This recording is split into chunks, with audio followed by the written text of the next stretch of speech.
اس ذات اقدس کا ایک اجمالاً تعارف آج کے اس جمعہ کے موقع پر آپ حضرات کے سامنے پیش کرنا چاہتا ہوں۔ صلی اللہ علیہ وسلم کی پیدائش اس صورت میں ہوئی کہ انسانیت اتنی مر چکی تھی کہ انسان اپنے لختے جگر یعنی اپنی محبوب بیٹی کو بھی اپنے گھر میں آنا اور اس کا گھر میں رہنا پسند نہیں کرتا تھا۔ بچیوں کو زندہ درگور کر دیا جاتا تھا۔ قرآن اس کے بارے میں کہتا ہے کہ جب ان لوگوں کے سامنے یہ بشارت آتی، ان کو یہ خبر ملتی کہ ان کے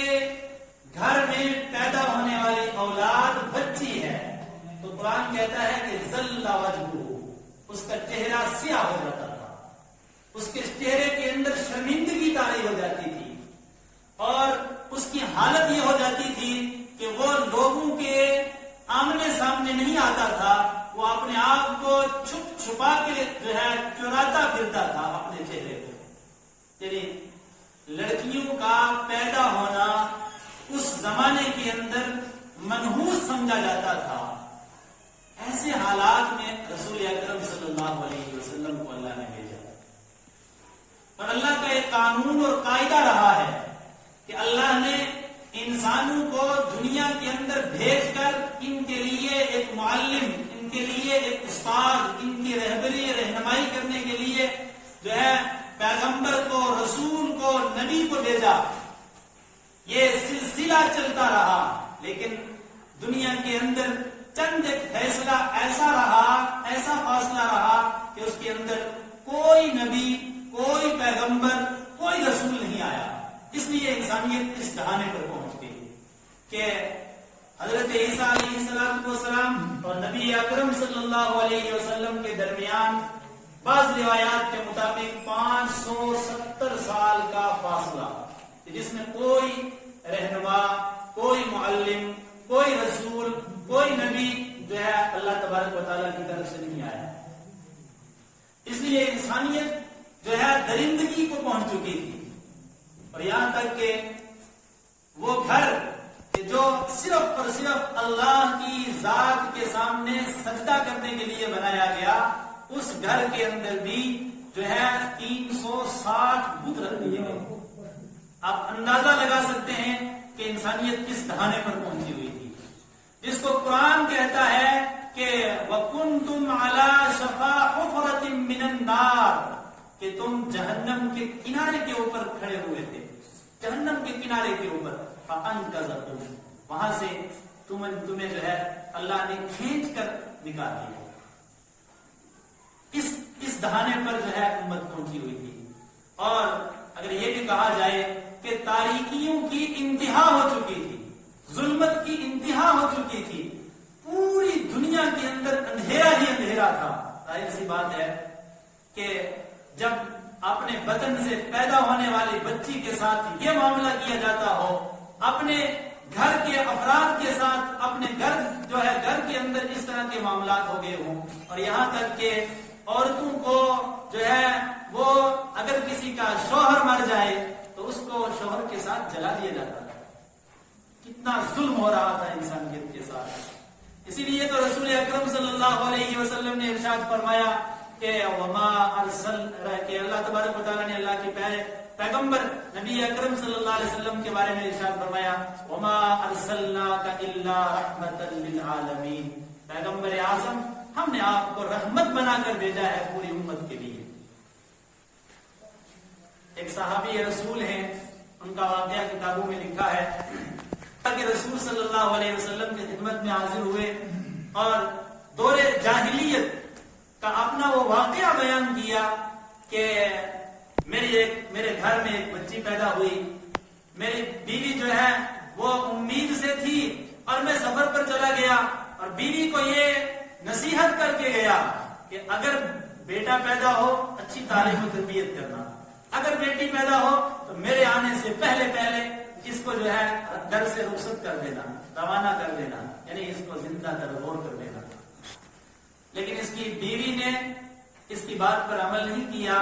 اور اس کے دل کے اندر اللہ نے شفقت، محبت، رحمت جو ہے داخل کر دی. تو اس صحابی رسول صلی اللہ علیہ وسلم کا بیان ہے کہ 3 سال کے بعد جب یہ اپنے گھر واپس لوٹتے ہیں اور دیکھتے ہیں کہ صحن میں ایک خوبصورت سی بچی جو ہے وہ کھیل رہی ہے، کود رہی ہے، اس کو بڑا پیار آیا. بیوی خوش ہو گئی، کہنے لگی ہو سکتا ہے کہ اس کے دل جو ہے دل کے اندر رحم آ گیا ہو سکتا ہے کہ اب اس کی یہ محبت، یہ شفقت دیکھ کر یہ بچی کو جو ہے زندہ درگور نہ کرے. 3 دن کے بعد اس کی اہلیہ نے یہ بتایا کہ یہ بچی آپ ہی کی ہے. تو اس کا چہرہ اسی وقت جو ہے سرخ ہو گیا، چہرہ سیاہ ہو گیا، اور یہ جو ہے اپنے ہتھیار اٹھائے اور بچی کو لے کر جنگل کی طرف نکل گیا. اور اس صورت میں کہ اس کی بچی جو ہے اس کے ساتھ کھیل رہی ہے، لاڈ پیار کر رہی ہے، اور وہ گڈھا کھود رہا ہے، اس کے کپڑوں کے اوپر مٹی پڑ رہی ہے، وہ ابو ابو کہہ کے دھوپ جو ہے دھوپ کے اوپر، دھوپ میں جو ہے ابو کے سر پر جو ہے سایہ کر رہی ہے، اور ابو کے کپڑے جو ہے وہ جھاڑ رہی ہے. لیکن کہتی ہے ابو جی آپ یہ اتنی تکلیف کیوں اٹھاتے ہیں؟ لیکن صحابی رسول صلی اللہ علیہ وسلم زار و قطار اپنی آنکھوں سے آنسو بہاتے ہوئے کہتے ہیں اللہ کے رسول مجھے ایک لمحہ کے لیے رحم نہیں آیا، میرا دل بھی نہیں پسیجا. اور پھر جب گڈھا کھود کے تیار کر دیا، دھکا مار کے اس بچی کو جو ہے گڈھے کے اندر ڈال کر میں نے اس کے اوپر مٹی ڈال دی، اس کو دبا دیا، اس کو جو ہے ہمیشہ ہمیش کے لیے اس کی آنکھیں بند کر دی. اللہ کے رسول صلی اللہ علیہ وسلم نے صحابی کو کہا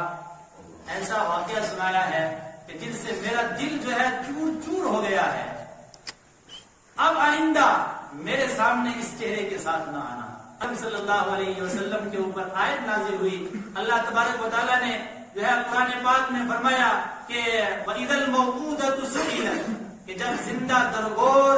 کی جانے والی بچی سے قیامت کے دن اللہ پوچھے گا بِأَيِّ ذَنبٍ قُتِلَتْ، بتا تجھے کس جرم میں جو ہے دفنا دیا گیا، تجھے کس جرم میں زندہ زمین کے اندر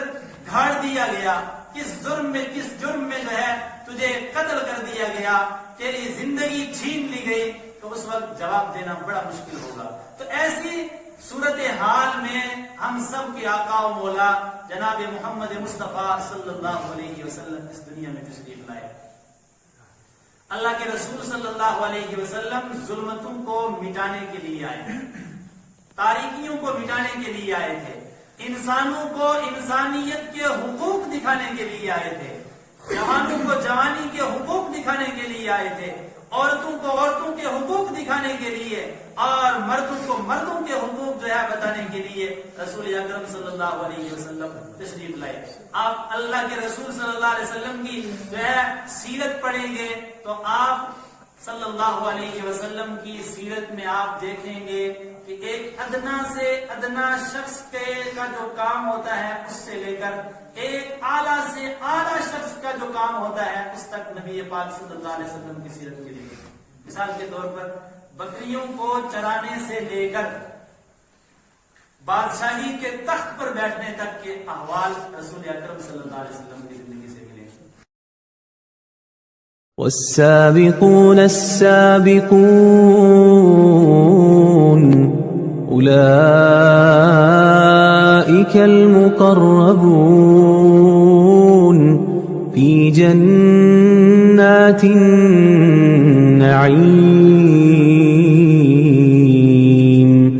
ثلة من الأولين